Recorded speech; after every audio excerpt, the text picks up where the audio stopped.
मोर आरंभ होता गोटे कप चारू तो चा पी सारी मुझे पलि आसती रोसे घर रोसे सारी जाइली झील को उठाइबा कहीं सी स्कूल जीव स्कूल जावाई सी केते बाहाना करुँचे कष्ट मुझे उठे रेडी कली तार टिफिन रेडी करी बाहर कर देती स्कूल आ ता बाबा भी ऑफिस बाहरी गले तापर मु पलि आसली मो काम करने को। तो आज लंच रे गरमा गरम किसी खाया इच्छा है से मुझे आलू पकोड़ा बनई देती। तो आज लंच मोर थिला भात तासह डाली कोबी गोटे कोरमा बनी थी ता सहित गरमा गरम पकोड़ा ताकू खाई सारी मुझे पलि आसती झीर स्कूल को।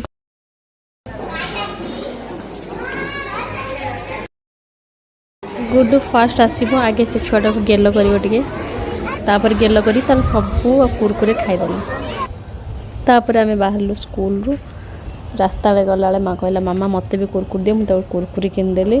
तापर संध्या टी मुझे झील ड्राई फ्रूट्स लड्डू बनौली। आपण मैंने मो वीडियो को बहुत सारा भल पाइबा दौरान आपण मैंने एमती भल पाइबा दिंतु